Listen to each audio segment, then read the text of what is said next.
गायत्रीचं नाव आहे. मंत्र म्हणायचं जर का झाला तर नारायण गायत्री मंत्र कसा निर्माण होतो?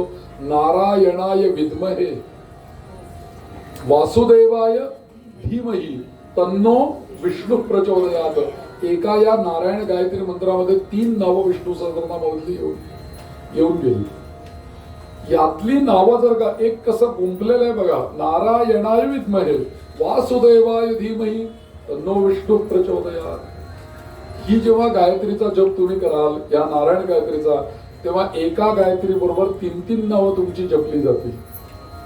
आणि मंत्राणाम गायत्री मंत्र तो श्रेष्ठा. गायत्री छंदाचा मंत्र. गायत्री छंद म्हणजे काय? गायत्री हा छंद आहे बरं का. गायत्री मंत्रामध्ये 24च अक्षर येतात. 24 पेक्षा एक सुद्धा जास्ती येत नाही. 25 पण अक्षर येत नाहीत आणि 23 पण येत नाहीत. बरोबर 24 अक्षर येतात. ज्या मंत्रामध्ये 24 अक्षर येतात त्याला गायत्री मंत्र आपण म्हणतो. मग असे जे मंत्र आहेत या नारायण विष्णू सहस्रनामामधलं कोणतंही नाव तुम्ही बाजूला काढा आणि ते एकमेकांशी जोडून त्याचा एक नवीन मंत्र तयार होतो. तुम्हाला उदाहरण द्यायचं जर का झालं, एक मंत्र तयार होतो. भगवंतांची या विष्णू सहस्रनामामधली एक 8 नावांचा एक श्लोक होतो बघा. श्लोक मी म्हणून दाखवतो तुम्हाला. आणि या श्लोकाचं जे लिहून घेतात त्यांनी लिहून घ्या की हे जे श्लोक आहेत आपल्या ठिकाणच्या वाईट स्वप्नांचा नाश करण्याकरता हे मंत्र. ज्यांना सतत झोप येत नाही, झोपल्यानंतर वाईट स्वप्न पडतात, वाईट विचार येतात, सतत काही ना काहीतरी निगेटिव्हिटीच विचार येतात. बाहेर निघालं तरी आपली गाडी पंक्चर होईल का, मग आपल्याला खड्ड्यात आपण आपली गाडी स्लीप होईल का. विमानात जरी बसले ना तरी माझ्या शेजारी एक विमानामध्ये मनुष्य बसला होता. त्याला तो सारखा घामाने दबदबून गेलेला होता. आणि मी म्हटलं तुम्हाला काय भीती वाटते का, त्रास होतोय का श्वास घ्यायला वगैरे विमानामध्ये? तर तो म्हटला नाही मला भीती वाटते, खाली समुद्र आहे, आपलं विमान पडेल की काय, भीती वाटते. म्हणजे प्रत्येक ठिकाणी जी काही नकारात्मक शक्ती जी काही आपली निर्माण होते यालाच म्हणतात दुःस्वप्न. अशा नकारात्मक शक्ती या स्वप्नांमधनं येतात आणि हे विचार आपण दिवसभर केले ना की रात्री जेव्हा आपण झोपतो ना ते मनी बसे ते स्वप्नी दिसते, तेच डोळ्यासमोर आपल्याला दिसायला. अशा दुःस्वप्नांचा नाश करणारे हे श्लोक आहेत.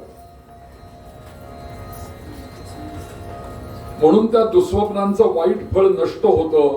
दुःस्वप्न सुद्धा तुम्हाला शुभकारक होतात असे हे श्लोक आहेत. या 8 नावांचा हा मंत्र तयार होतो. बरं कसा मंत्र आहे तो?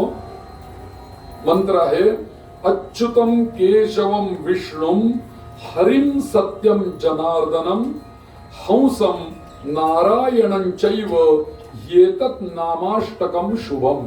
8 नाव आहेत बघा बरोबर. कशी म्हणायची ही नावं? शुचिः पूर्वमुखः प्राज्ञो दशकृत्वश्च यो जपेत निष्पापोपि भवेत् सद्योपि दुःस्वप्नः शुभवान् भवेत्.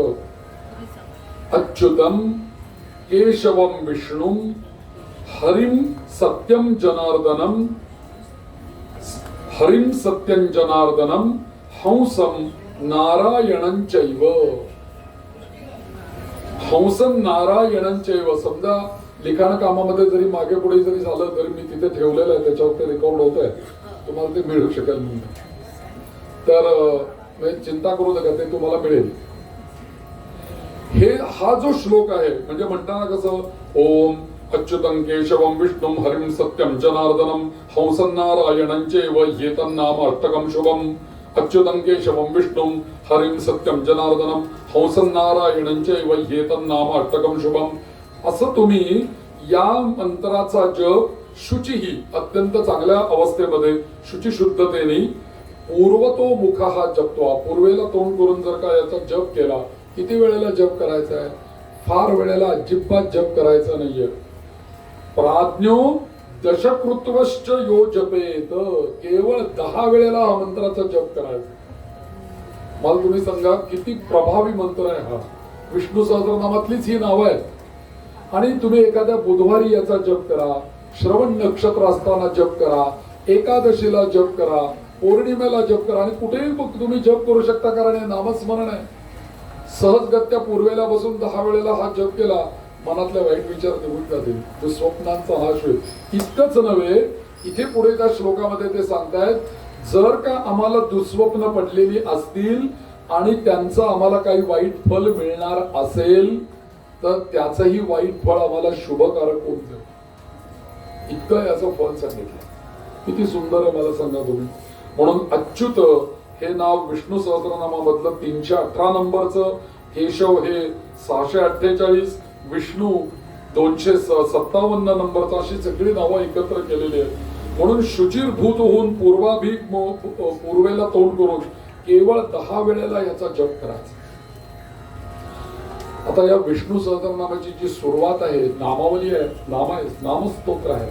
एक मी तुम्हाला जाता जाता गोष्ट सांगतो की जी गोष्ट अद्याप खूप दुर्मिळ आहे, पण त्या गोष्टीकडेही आपलं आवर्जून लक्ष द्यावं अशी ती गोष्ट आहे.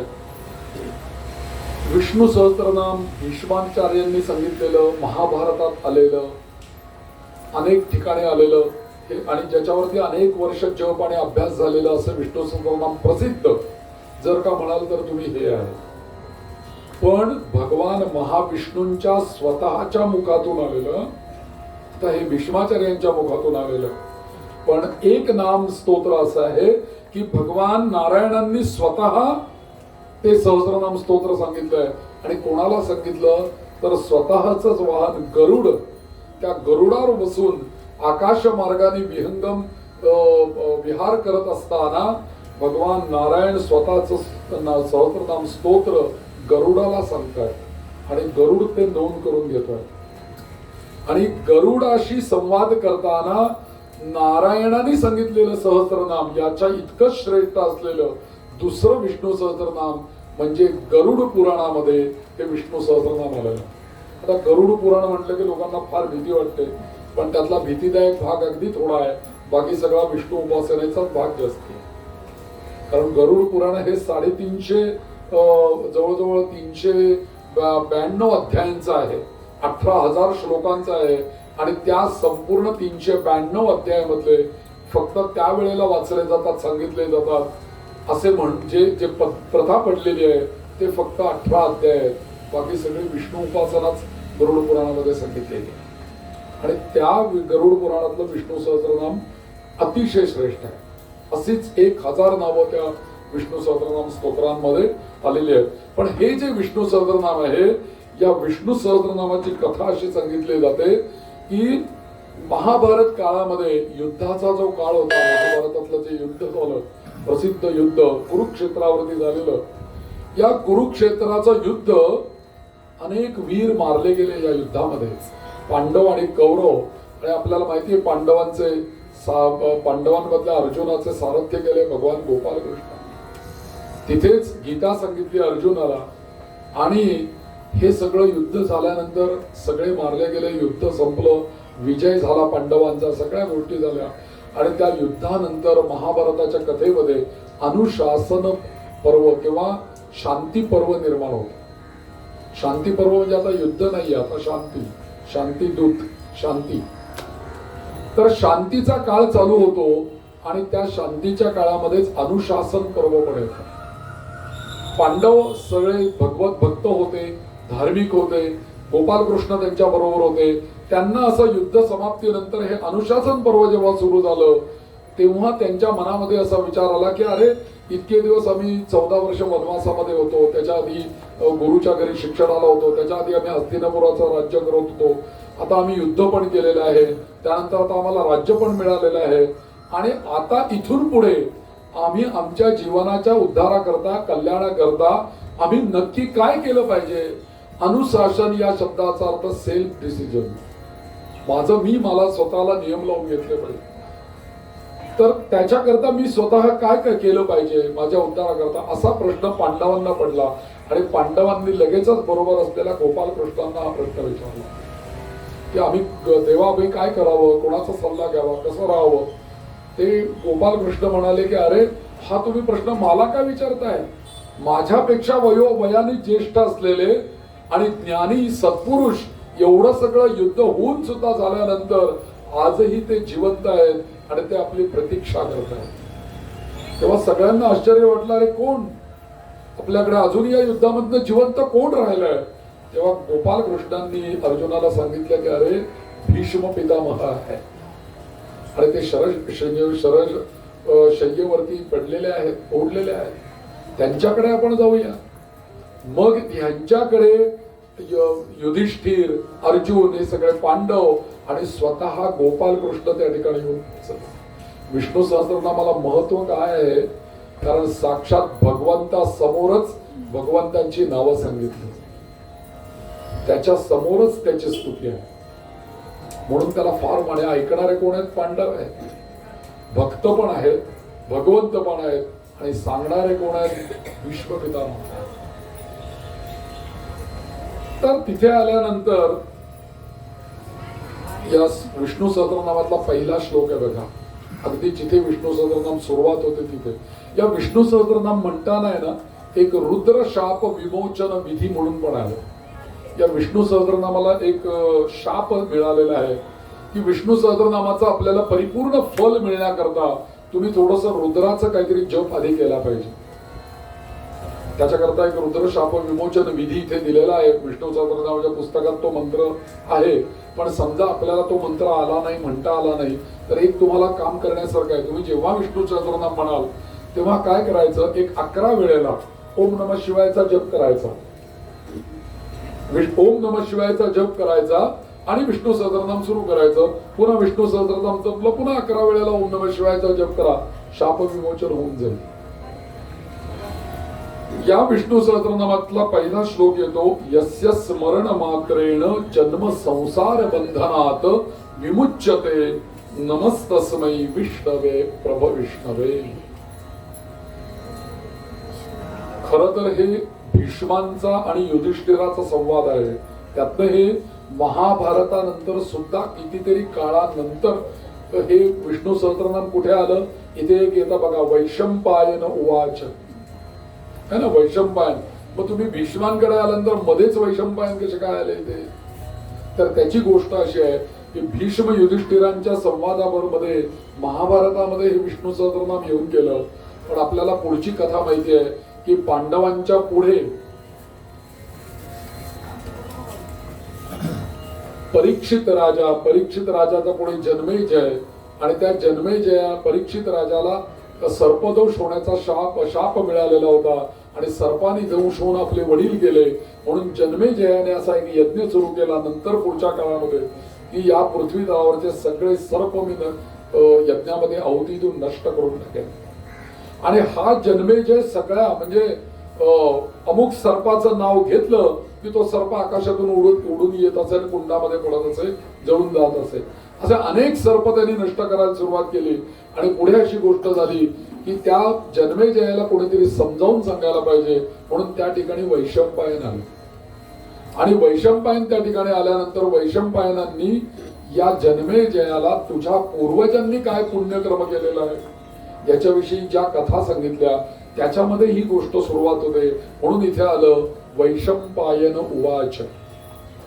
जरी भीष्म आणि युधिष्ठिर संवाद असला तरी तो झालेला संवाद वैशंपायन जन्मेजयाला सांगतात. म्हणून इथे आलं वैशंपायन. मग कोणाचं आम्ही स्तवन करायचंय? यस्य स्मरण मात्रेण जन्म संसार बंधनात. विष्णू नाम म्हणायला इथे सांगितलेलं आहे का? अजिबात नाही. विष्णू स्मरण करायचं. विष्णू स्मरण करायचं म्हणजे काय? तर विष्णूंच्या नुसत्या स्मरणाने अनेक पातकं नाही शिवलं. मी तुम्हाला एक उदाहरण सांगतो की युद्धाच्या काळामध्ये अनेक प्रकारचे अस्त्र पांडवांनी कौरवांनी सगळ्यांनी चालवली. आणि तुम्ही महाभारत आणि रामायण दोन्ही टीव्हीवर बघितले असल्यामुळे तुम्हाला ती ऍक्शन लक्षात येईल. असा बाण धरल्यानंतर ते डोळे मिटून काहीतरी ते पुटपुटतात, जप करतात आणि मग तो बाण असा समोर घेऊन सोडतात आणि मग तिथे काय घडायचं ते घडतं त्या बाणामुळे.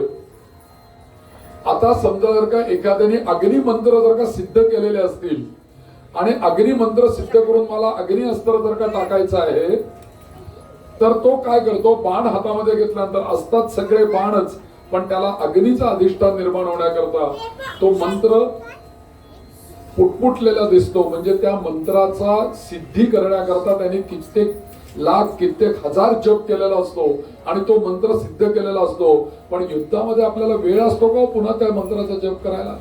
समोरच्याचं शस्त्र आपल्यावर चालतंय, अशा वेळेला आपलं शस्त्र लगेच त्याला प्रत्युत्तर म्हणून गेलं पाहिजे. अशा वेळेला मंत्र जपायला वेळ कुठं आहे? तो फक्त शस्त्र हातामध्ये घेतो, फक्त त्या मंत्राचं स्मरण करतो आणि स्मरण करून बाण सोडल्याबरोबर पुढे कळले. इथे विष्णू सहस्त्रनाम जर का आपण रोज आपल्या जीवनामध्ये म्हणत असू, रोज विष्णू सहस्त्रनाम जर का आपण म्हणत असू, तर आपल्या संकटाच्या वेळेला फक्त त्याचं स्मरण जरी केलं ना तरी सुद्धा आपल्याला त्याचं लाभ झाल्याशिवाय राहणार नाही. म्हणून यस्य स्मरण मात्रे जन्म संसार. अहो मृत्यूकाली जर का त्या विष्णू सहस्त्रनाम म्हणता आलं नाही, पण मृत्यूकाली मला विष्णू सहस्त्रनामाचं नुसतं स्मरण झालं ना तरी सुद्धा अंतकालेचे मामेवन स्मरण मुक्त्वा कलेवरम. अंतकाली जर का माझं स्मरण केलं आणि कलेवर सोडलं, देह सोडला, तर मुक्ती मिळते म्हणून त्या गीतेमध्ये सांगितलंय. म्हणून यस्य स्मरण मात्रेण जन्म संसार बंधनात विमुच्यते. नमस्तस्मै विष्णवे प्रभ विष्णवे. नमः समस्त भूतानां आदिभूताय भूभृते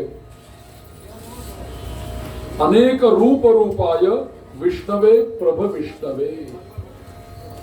नमः समस्त भूतानां आदिभूताय.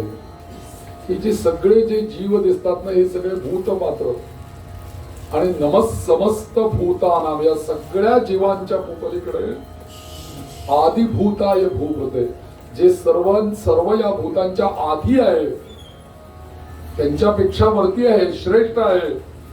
अनेक रूप रूपाय विष्णवे प्रभ विष्णवे. म्हणजे जे निर्गुण निराकार ईश्वरीय तत्व, त्या ईश्वरीय तत्वानी संकल्पपूर्वक ही सगळी सृष्टी निर्माण केली आणि या संपूर्ण सृष्टीला त्या तत्वानी व्यापलं. विष्णू या शब्दाचा अर्थच असा आहे की विष्णू म्हणजे व्यापणे, व्यापक, जो व्यापून टाकतो त्याला विष्णू असं म्हणतात. म्हणून आपल्या पुरुष सूक्तामध्ये येतं बघा, सहस्र शीर्षा पुरुषा सहस्राक्ष सहस्रपाद सबूमी विश्वतो वृत्वा अत्यतिष्ठत दशांगुलम. म्हणजे सगळ्या सृष्टीला व्यापून हे तत्व शेवटी दशांगुलम उरलेलंच आहे. जे तत्व व्यापलेलं आहे आणि जे मुळामध्ये आधी होतं, ज्यांनी हे सगळं व्यापलं, ते आदिभूताय भूभृते अनेक रूप रूपाय. आणि तेच तत्व या अनेक रूपांमध्ये व्यक्त झालं. जसं एखादा सूर्य नारायण, सूर्याचा प्रकाश आला, सूर्य उगवला किंवा चंद्र उगवला आणि खाली एक जर का आरसा असेल तर त्याच्यामध्ये एक चंद्राचं प्रतिबिंब पडेल. परंतु त्या आरशाचे आपण तुकडे केले, जेवढे बारीक बारीक तुकडे आपण करू त्या प्रत्येक तुकड्यामध्ये चंद्र आपल्याला दिसेल. म्हणजे तेवढे चंद्र आपल्याला खाली दिसतील. म्हणजे तो एकच चंद्र एवढ्या रूपांमध्ये तो व्यापला जातो. तसं ते एकच ईश्वरीय तत्व आहे, तुमच्या आमच्या सर्वांच्या रूपाने ते व्यापक आहे. कारण तुमच्या आमच्या हृदयामध्ये तोच परमेश्वर आहे ना. ईश्वर सर्व भूतानां हृद्देशे अर्जुन तिष्ठती. किंवा तुकाराम महाराज म्हणतात, देह देवाचे मंदिर, आता आत्मा परमेश्वर. तो आत्मरूपीच परमेश्वर आहे.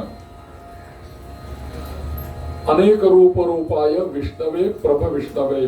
आणि मग श्रुत्वा धर्मान शेषेण पावनानि च सर्वशः युधिष्ठिरः शांतनवम पुनरेवाभ्यभाषत. इथे शांत नवम म्हटलेलं आहे.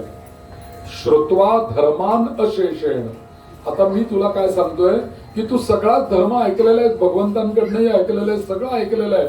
पण मी आता तुला काय सांगतोय, श्रुत्वा धर्मान अशेषेण. ते जे काही राहिलेलं आहे ते आता यांनी परिपूर्ण होईल. पावनानि च सर्वशः युधिष्ठिरः शांतनवम पुनरेवाभ्यभाषत. हा प्रश्न घेऊन युधिष्ठिर आणि भीष्मांचा संवाद सुरू होतो. म्हणून शांतनवम म्हणजे शंतनू पुत्र भीष्म. शंतनू पुत्र भीष्म, शांतनवम इथे शब्द वापरलाय. पुनरेवाभ्यभाषत ते बोलतायत. आणि त्यांच्या समोर युधिष्ठिर गेल्यानंतर युधिष्ठिराचा प्रश्न विचारतो, किमेकं दैवतम लोके किम वाप्येकं परायणम स्तुवन्तः कंकमरचन्तः प्राप्नुयुर्मानवा शुभम।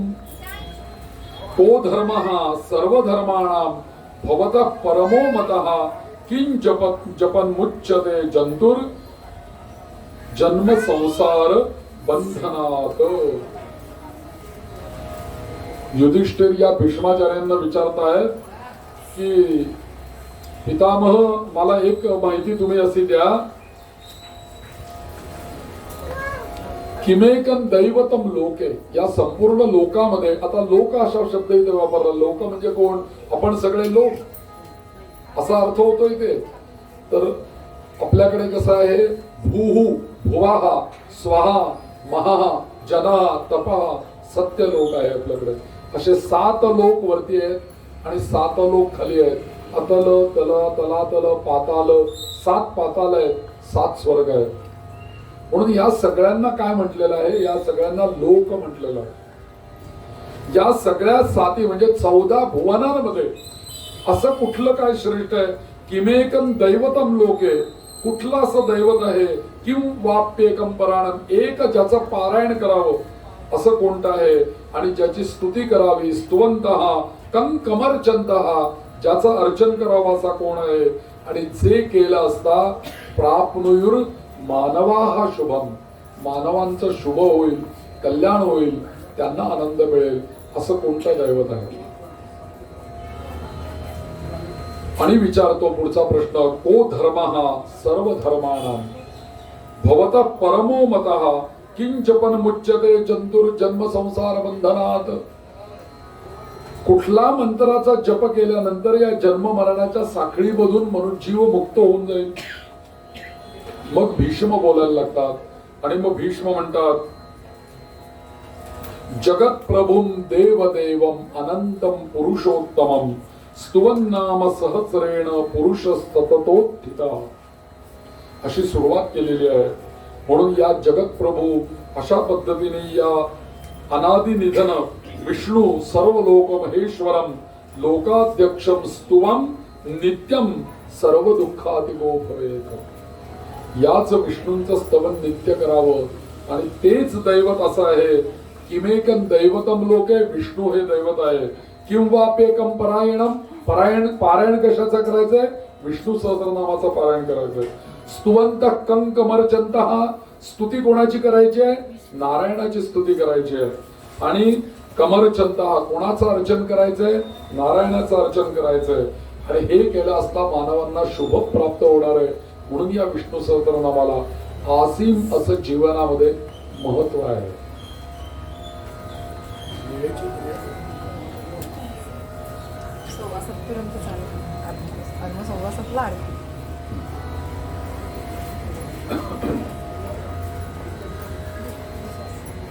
तर म्हणून मी आपल्याला ही गोष्ट सांगितली की माला मंत्र आहे, अनेक मंत्र या विष्णू सहस्रनामामध्ये आहेत।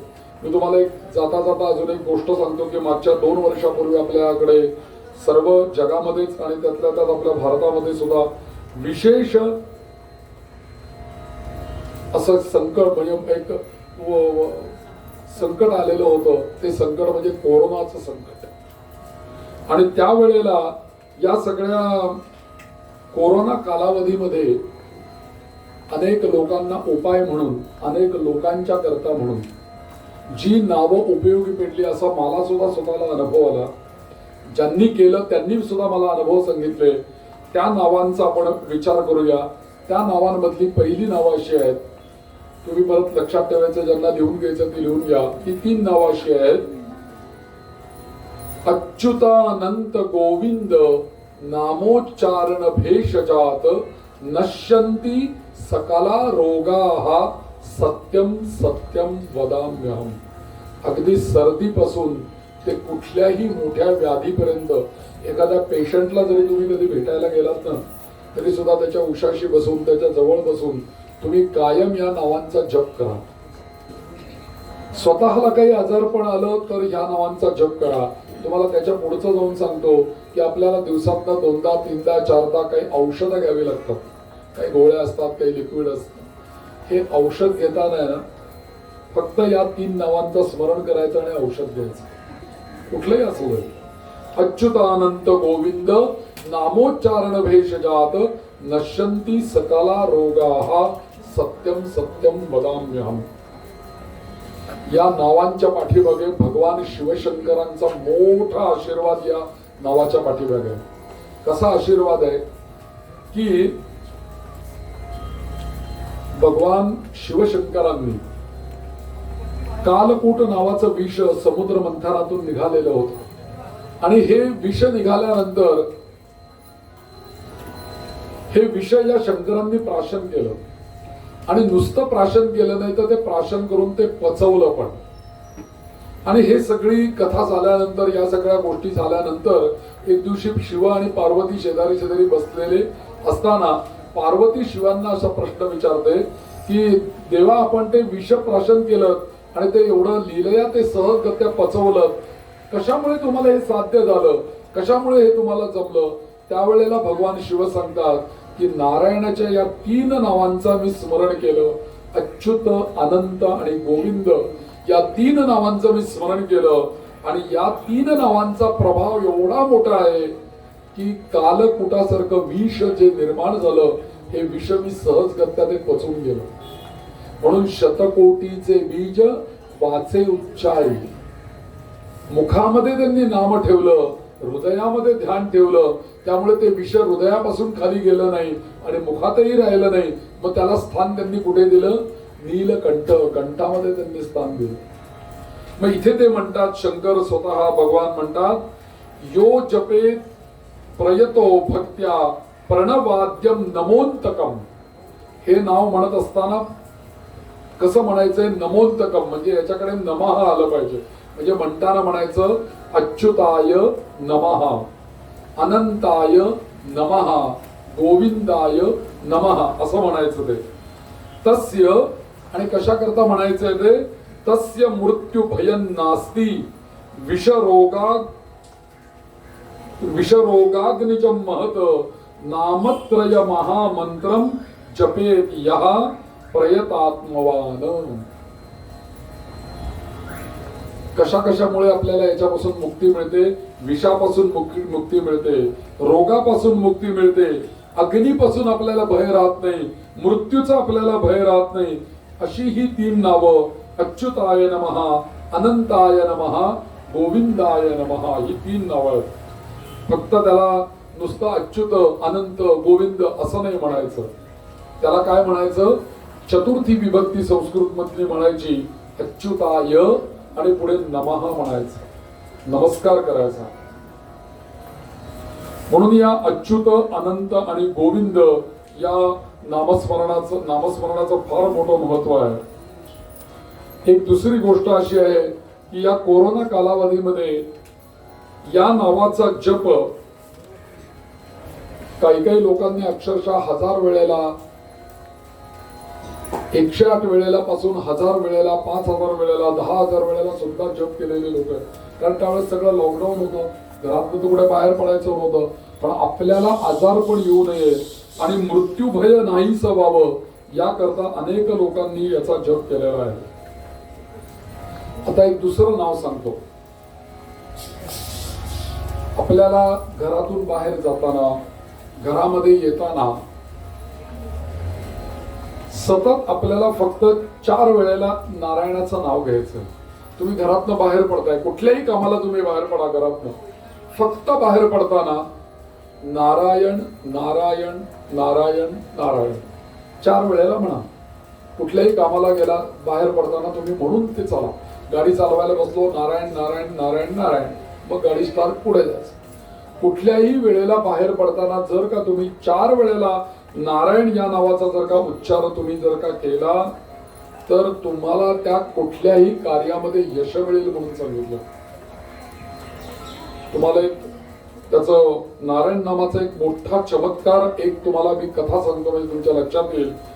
मदन मोहन मालवीय आपल्याला सगळ्यांना माहिती आहे. बनारस हिंदू युनिव्हर्सिटीची उभारणी ज्यांनी केली ते मदन मोहन मालवीय, वाराणसी. यांच्या बाबतीत अशी गोष्ट सांगतात की ज्यावेळेला त्यांनी या बनारस हिंदू युनिव्हर्सिटीची उभारणी केली त्यावेळेला हे मदन मोहन मालवीय अनेक संस्थानिक त्यावेळेला होते सगळीकडे आपल्या भारतामध्ये. मग त्यांच्याकडे धन कुठनं आणणार ते? तर या सगळ्या संस्थानिकांना ते विनंती करत असत की मला हे चांगलं कार्य करायचं आहे, तर तुम्ही मला मदत करा म्हणून अनेक संस्थानिक त्यांना मदत करत असत. आणि मदन मोहन मालवीय यांचा असा नियम होता, ते कोणत्याही कार्याला घरातनं बाहेर पडताना 4 वेळेला म्हणायचे